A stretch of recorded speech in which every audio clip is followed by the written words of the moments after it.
Bonjour et bienvenue sur Allo Finance pour faire un point à l'ouverture. Le CAC 40 ouvre sur une hausse de 0,47% à 3898 points. La Bourse de Paris prolonge ainsi le rebond entamé la veille dans le sillage des marchés américains et asiatiques, et ce après des indicateurs rassurants sur le front de l'emploi aux États-Unis. Le Dow Jones a ainsi fini la séance sur un gain de 0,75% à 12 720 points et le Nasdaq a grimpé de 1,36% à 2873 points pour enchaîner une 8e séance de hausse consécutive. À Tokyo, l'indice Nikkei a terminé sur un gain de 0,7% à 10 137 points ce matin, dopé par les valeurs de la construction. Mais en ce dernier jour de la semaine boursière, tous les opérateurs auront le regard braqué sur les chiffres officiels de l'emploi non agricole aux États-Unis.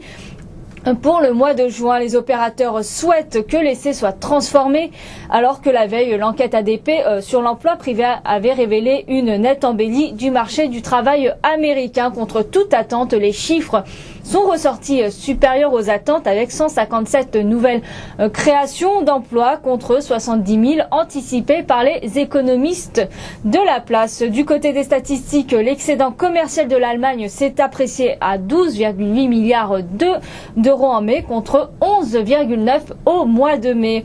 Selon les chiffres de la Banque de France, le moral des chefs d'entreprise est dans les chaussettes. L'indice du sentiment des affaires de la Banque de France dans l'industrie manufacturière a chuté à 99 points en juin après 103 en mai, soit un plus bas depuis 1 an et demi. Et puis la Banque de France a également révisé à la baisse sa prévision de croissance au second trimestre à 0,2 contre 0,4 précédemment annoncé.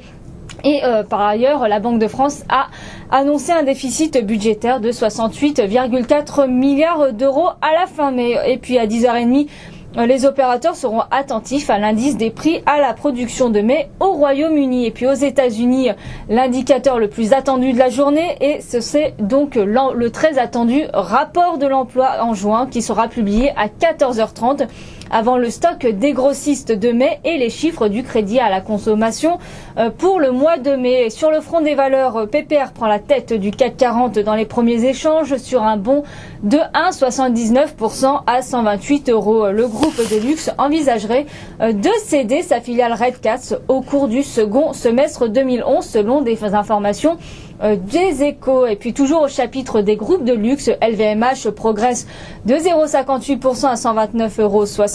Louis Vuitton a annoncé le rachat de l'atelier de haute horlogerie genevois La Fabrique du Temps, qui était son partenaire depuis sa création en 2007.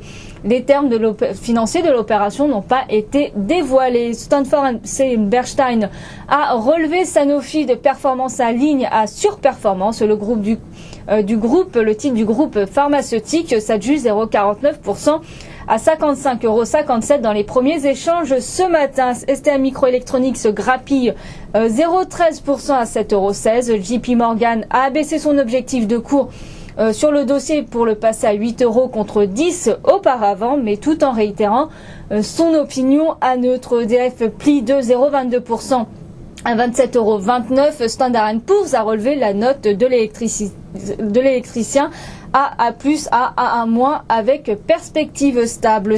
Casino cède 1,37% à 65,72 €, pénalisé par Unicredit qui a dégradé le dossier d'achat à conserver. Hors indice vedette, Air France KLM glisse de 1,28% à 10,40 €. La compagnie aérienne a annoncé la hausse de 2,9% de son trafic passager en juin et une contraction de 1,7 points à 82,1 de son coefficient d'occupation. Première société à ouvrir le bal des publications semestrielles. Kaufman & Broad bondit de 2,52% à 21,53 €. La foncière, le titre de la foncière, a dégagé un bénéfice net de 13,7 millions d'euros au premier semestre contre 2,3 millions d'euros un an auparavant, et le chiffre d'affaires a progressé de 17,8% à 454,4 millions d'euros. Et puis le promoteur immobilier a confirmé tabler sur un doublement de ses résultats annuels.